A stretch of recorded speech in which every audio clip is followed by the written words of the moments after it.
Hello and welcome back to the channel Held Dominance. Anthony here. Please remember to like and subscribe and also click that notification bell if you're enjoying what you're seeing and if you want to continue seeing more. Coming up, Huddersfield Giants legend requests move to Bradford and move is complete. Kevin Sinfield's ultra marathons reach a massive landmark. Plus, a cooperation deal has been struck up between St Helens and Swinton Lions. So we start with the Swinton Saints story, as the clubs have confirmed a dual registration partnership with Swinton and Saints for the 2023 season. The dual registration partnership means that Saints players will gain experience by playing Championship rugby, whilst also giving players from Swinton the opportunity to gain time with the champions, whether it's training contracts or whatever. Swinton gained promotion to the Championship in dramatic fashion and will be looking to consolidate their place in the second tier. Both clubs have in fact linked up previously, with former Saint Nico Rizzelli joining the Lions back in 2021 on loan. On the announcement of this deal, Chief Executive of St Helens, Mike Rush, said he thinks the deal between the two clubs makes complete sense.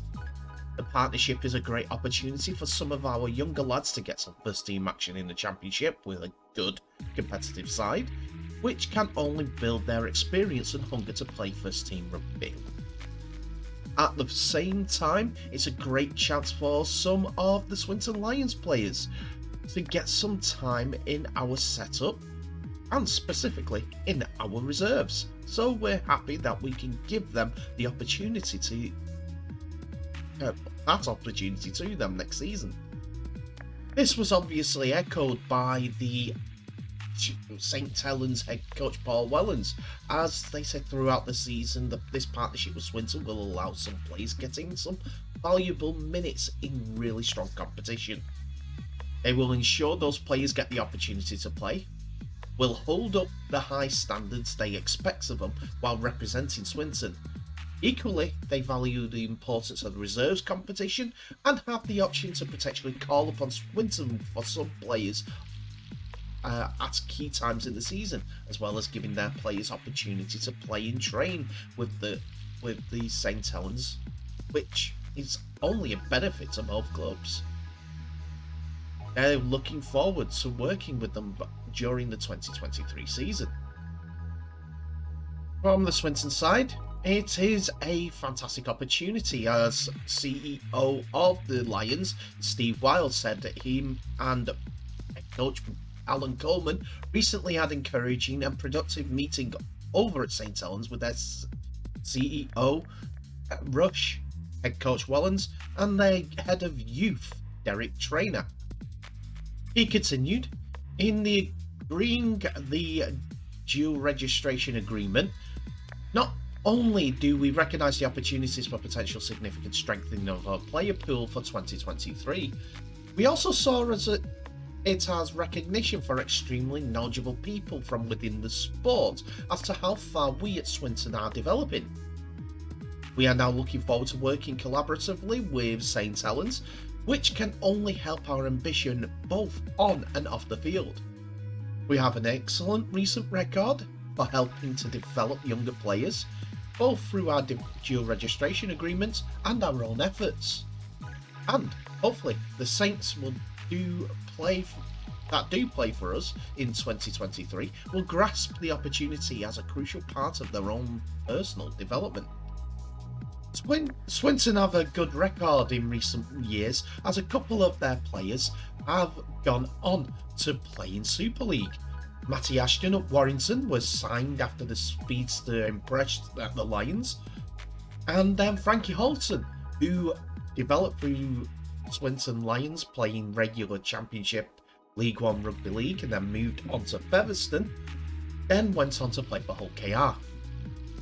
Two good players, two international players to be honest, with Ashton going through the night system at the moment and Frankie Holton playing for Ireland.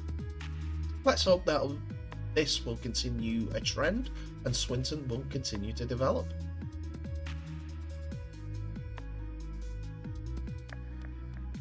Next, we come to the news that Michael Lawrence has indeed left the club and will call time on his 16-year stay at Huddersfield Giants as he joins Bradford Bulls for 2023.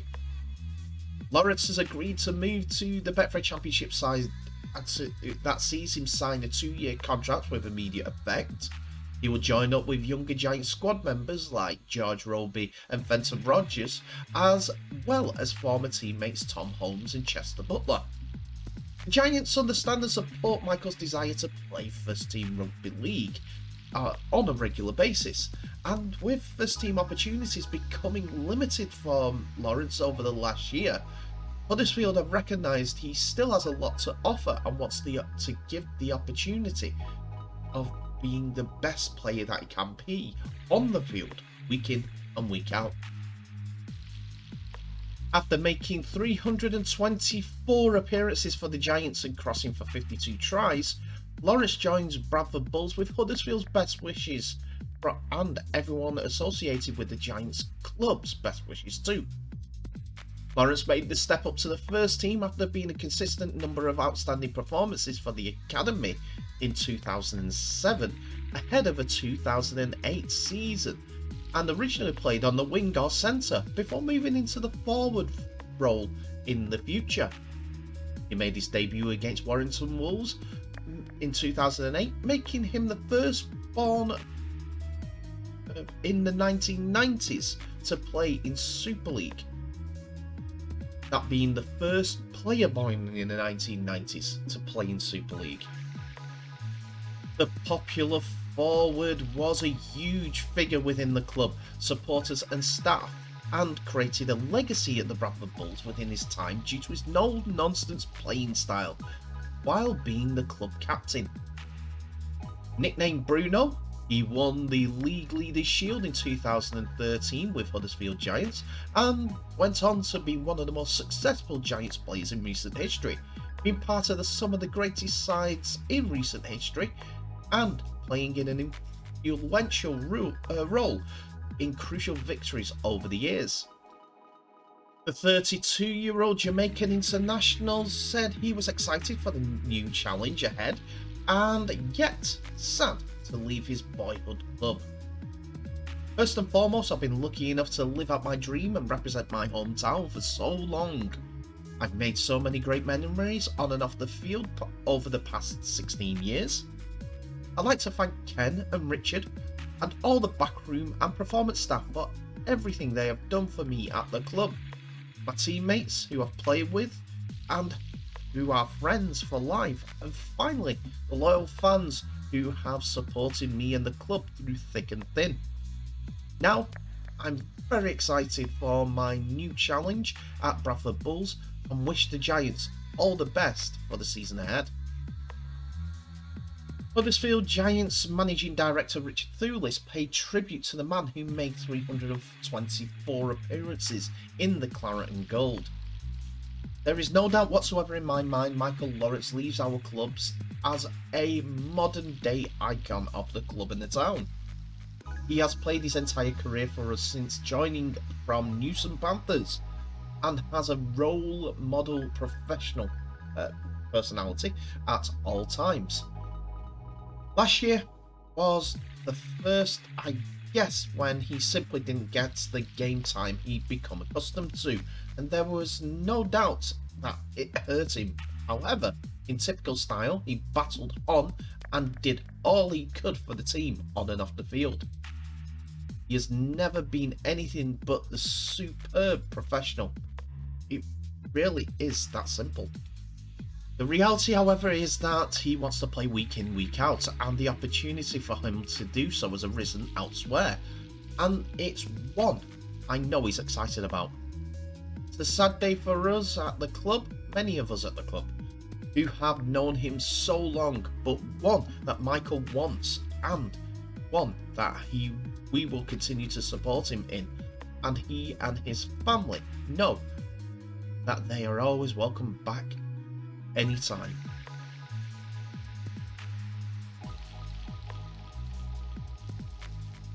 So finally, some fantastic news for the Motor Neuron Disease Association in Kevin Sinfield's attempts to run 7 ultra marathons in 7 days, as Sinfield has surpassed his fundraising target of 777,777 in aid of the Motor Neuron Disease Foundation Association after the penultimate day of his incredible Ultra 7 in 7 challenge. The former Leeds Rhinos captain is aiming to run about 40 miles for 7 successive days, and after completing his 6th day at Bradford University Bradford Stadium on a Friday, he raised more than 780,000. The 42-year-old started off on his 6th leg from York Minster on Friday morning and was met by close friend and former Rhinos teammate Rob Burrows at the Headingley Stadium. Burrow, diagnosed with MND in late 2019, has already been an inspiration behind Sinfield's latest fundraising challenge, along with former Scotland rugby player Doddy Weir and ex-Bradford captain Stephen Darby, who are all also living with the disease. Sinfield started the challenge in Edinburgh on Sunday, and when reaching Headingley, forcing back the tears as he spoke alongside Burrow at the stadium. Wherever we've been, it's been incredible and it keeps getting better and better, Sinfield said. It's great to be almost home, at my rugby home. I think you all understand what we're doing and why we're doing it. I know you're all stood side to side with us, just like we've tried to do with Rob, Lindsay and the family. Our team can't thank you enough. The support and the awareness we've created, the money we've raised, will find a cure for this disease. I don't know when, but we all keep fighting together. We'll get there. Kevin Sinfield, seen here with former Olympic runner and world champion and world record of 1500 gold medalist Steve Cram on one of his runs, was joined on a surprise visit from his mum and dad at a stop off in Pudsey on day 6 during his 35-mile route to Bradford from York, which took him via Tadcaster and Leeds. When he reached Bradford's University of Bradford Stadium, he was greeted by Stephen Darby, the former footballer who also suffers from motor neuron disease. Oldham-born Sinfield is scheduled to complete his challenge on Saturday at Old Trafford during the Men's World Cup final between Australia and Samoa. The final 38-mile leg will take him from the University of Bradford Stadium to Halifax, Saddlesworth, Failsworth and Deansgate in Manchester before finishing on the Old Trafford pitch during half-time. Sinfield's Ultra 7 in 7 challenge will mainly benefit the MNDA Association and Leeds Hospitals charities appeal to build the Rob Burrows Centre of MND in Leeds. But there will also be donations to the MND Scotland, My Name's Doddy Foundation and the Derby Rimmer MND Foundation, as well as the 4ED campaign in support of former Gloucester and Leicester rugby player Ed Slater, who was recently diagnosed with the disease also. In late 2020, Sinfield raised £2.7 million for MMD charities after running 7 marathons in 7 days, and a further sum of in excess of £1 million was generated in November 2021 when he completed a run of 101 miles in 24 hours. But what is the total as we go into day 7? Well, as of 1 PM today, the total raised so far is £1,314,139.17. A fantastic amount yet again, as Kevin Sinfield goes in support of the MNDA's to help everyone that suffers. As you see, there's a link below at giveasyoulive.com. Under fundraising, just find Kevin-Ultra-7-in-7-challenge. I know, you can see it all there, or the link to see if you guys can give, because every little bit helps. My motto in this scenario is, don't have a mate like Kev, be a mate like Kev. That way, you will be there for everyone that you love.